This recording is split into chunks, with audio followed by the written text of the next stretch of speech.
Irahara, the Lictors, Rhiannos, Sinocanon, Scathe, and Sodogua have all responded to plenipotentiary messages from the Imperial Archmages. Each season, the 6 Archmages may each send a single plenipotentiary message to an Eternal of their realm. The Eternals are bound to respond, although not always in the way that the Archmage wishes. Following the spring equinox, 6 Eternals have responded to messages from the Archmages. Some have agreed to a formal parley, and others have proposed different arrangements. Those Eternals who've agreed to meetings have specified the topics that will be discussed, and will most likely refuse to talk about other topics. Irahara has agreed to a parley at 8 o'clock on Friday evening. The Archmage of Spring is currently Sir Fabien de Miel of Dawn. The Prince of 1,000 Foes is one of the few Spring Eternals not to be considered an enemy of the Empire. Indeed, it's the only Spring Eternal to enjoy amity. That said, the nature of that amity appears quite conditional. Regardless, it can't be denied that the friends of Papa Otek have helped the Empire in recent months. It was Irahara who helped free the prisoners of the Druge in the Barrens, as well as helping to find the lost orcs liberated from Duvtraig and bring them to new homes in Scarsind. The last time that the Spring Archmage parleyed with the Breaker of Chains was as recent as the winter solstice. As such, it is perhaps a surprise that the Eternal agrees to a second parley. This time, Irahara will send a herald to the Hall of Worlds to speak to the Archmage at 8 o'clock in the evening on the first day of the summer solstice. If Sir Fabien is sincere in their desire to discuss the future relationship between Irahara and the Empire, the least the enemy of the cruel can do is listen to what they have to say. Sinocanon has agreed to a parley in the Hall of Worlds at 9:30 on Friday during the coming summit. The current Archmage of Day is Skywise Grulka of the Imperial Orcs. Precisely halfway between the spring equinox and the summer solstice, a glowing ball of light appeared from the Imperial Regio as the sun was setting.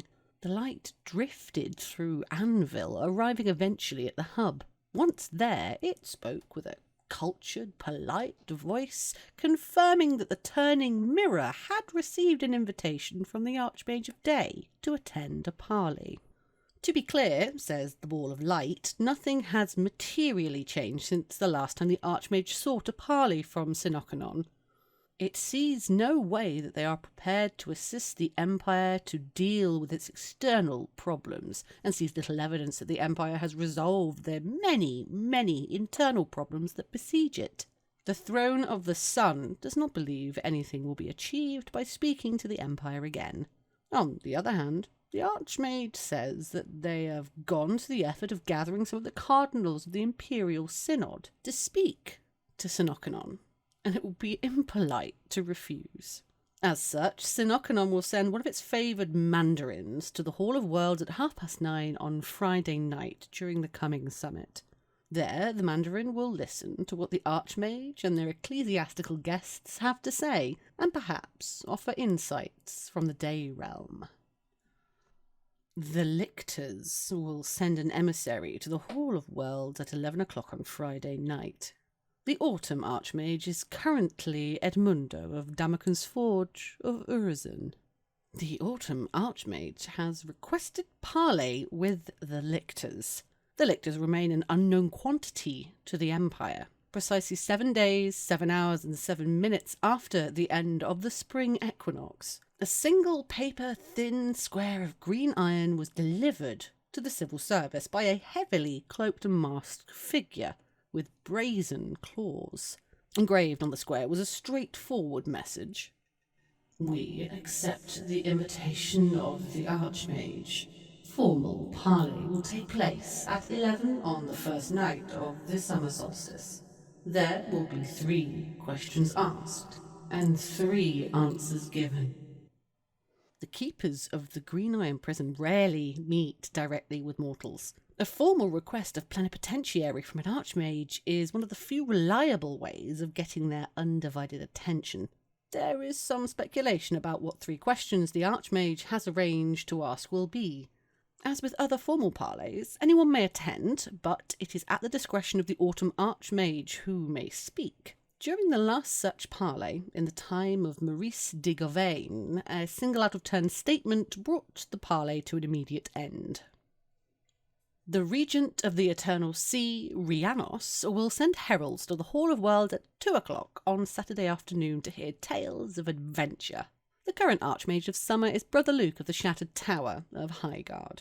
Queen Rhiannos, Regent of the Eternal Sea, has been an enthusiastic supporter of the Empire in recent years. She has helped to nudge Imperial citizens onto courses of action she believes will lead them to wild adventures, culminating most recently in assisting the Empire in securing the opportunity to attack the Grendel stronghold of Biore. Not long before the summer solstice, a towering blue creature dressed in the manner of a freeborn corsair appears at Anvil. Flamboyant and boisterous, the herald announces in the busy marketplace that the door to adventure has received an invitation to parley with the summer Archmage. Brother Luke has apparently promised tales of adventure, risk, reckless heroism, and excitement related to, but not restricted to, the Empire's recent ventures against the Grendel. The Regent of the Eternal Sea is keen to hear such stories and will dispatch their heralds to the Hall of Worlds at 2 o'clock on Saturday during the summit to hear them. They presume that Brother Luke can ensure that anyone with a tale of daring do and adventure to relate will be able to make it to the meeting, and that the rules of the parley will mean that each storyteller will be uninterrupted as they tell their tales. There'll no doubt be time after the tale-telling to talk about whatever it is that the Empire wants, and the herald will take that information back to the Regent to consider. The Brother of Wizards, otherwise known as Sodogua, will be attending the Hall of Worlds at 8:30 on Saturday evening. A secondary invitation has gone out to certain individuals for a special meeting at 9 o'clock. The current Archmage of Night is Alicia Thane of Urizen. Sodogua, by all accounts, is not in the best of moods. One of his heralds, a grinning lunatic with a wide smile and empty white eyes, turns up shortly after the spring equinox and lets the civil service know that despite this, the Black Sloth has heard the invitation to parley from the Archmage of Night and intends to drag his bloated carcass down to the Hall of Worlds on Saturday evening at 8:30. Hopefully just after Conclave has concluded. It's just possible, the herald cheerfully admits, that he will end up turning up in the middle of Conclave. If this happens, he'll lurk on the edges as quietly as possible until the magicians are done, or he'll just go away again. Whichever.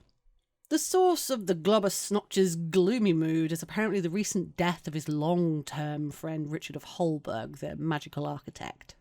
The herald suggests that the big lump may need careful handling. He is unlikely to be his usual jolly self, and anyone wanting to approach him about boons will need to do so with additional care. The Father of Bats is, however, extremely keen to collect together a specific group of people for a certain task. He requests that the Night Archmage assist him in gathering them together. The specific people he's looking to meet with are as follows: Brat Umbral Path, Eliza of the Guild of Ash and Embers, Sovica of Varushka, or someone appointed by her in the event that she's asleep, a member of the Susavari Frost Coven, a representative of the Circle of Zulgan Tash, and the most glorious witch adept of Nightlaw in Dawn. These people should gather in the Hall of Worlds for, at the latest, 9 o'clock on a Saturday evening. The herald advises that they bring all their cunning, as the Brother of Wizards plans to send them somewhere. He'll explain more when they arrive. Scathe has agreed to a meeting at 11 in the evening on the Saturday of the coming summit. The current Archmage of Winter is Sin Truthwalker Returned of Navarre. A little over a week ago, a message is delivered to the hub at Anvil. The messenger is a dapper young man dressed as a highborn magister's novice, his face entirely concealed behind a fox-like mask that appears to have been sutured to his skin. He doesn't speak. Indeed, he gives no indication that he can speak. and his message takes the form of a foot-wide circular mirror. Written somehow on the inside of the mirror is an invitation from Scathe of the thrice-cursed court to the Archmage of Winter and the wisest senator to discuss the problems besetting Zephaniah's lament. But the meeting comes with a stringent condition. Scathe will consent to the meeting only if she has been granted amity by the Imperial Conclave prior to the meeting. It is not right that the bound king has amity while the queen of the same court does not. If amity is secured, the Archmage and the senator may meet with her at 11 in the evening on the Saturday of the coming summit. A guide will be sent to the Hall of Worlds at that time to bring them to her presence. If amity has not been secured, then no such guide will be sent, and no meeting will take place. Having delivered the message, the silent herald returns the way he came. Almost as soon as it's handed over, the mirror begins to melt. It's apparently carved entirely from some kind of ice. By the next morning, it's dissolved completely, leaving behind only a puddle of brackish water. On an out-of-character note, the meeting's going to take place in an encounter tent, so there's going to be some walking involved. There's not going to be any combat, but there might be poor lighting and smoke. Here's a quick timetable. On Friday at 8 p.m, your Eternal will be Irahara. That's the realm of spring, and it's a parley. On Friday at 9:30 p.m, that will be Sinokanon. The realm is day, and that's a formal parley. On Friday at 11 p.m, that's going to be the Lictors. The realm is autumn, and that's also a formal parley. Saturday 2 p.m, the Eternal is Rhiannos. That's the realm of summer. She's declined a parley. On Saturday at 8:30 p.m, that's Sodogua. That's the realm of night, and that's also a parley. And lastly, Saturday at 11 p.m, the Eternal will be Scathe. That's the realm of winter. It's a parley, but it's contingent on the Conclave's decision to give her amity.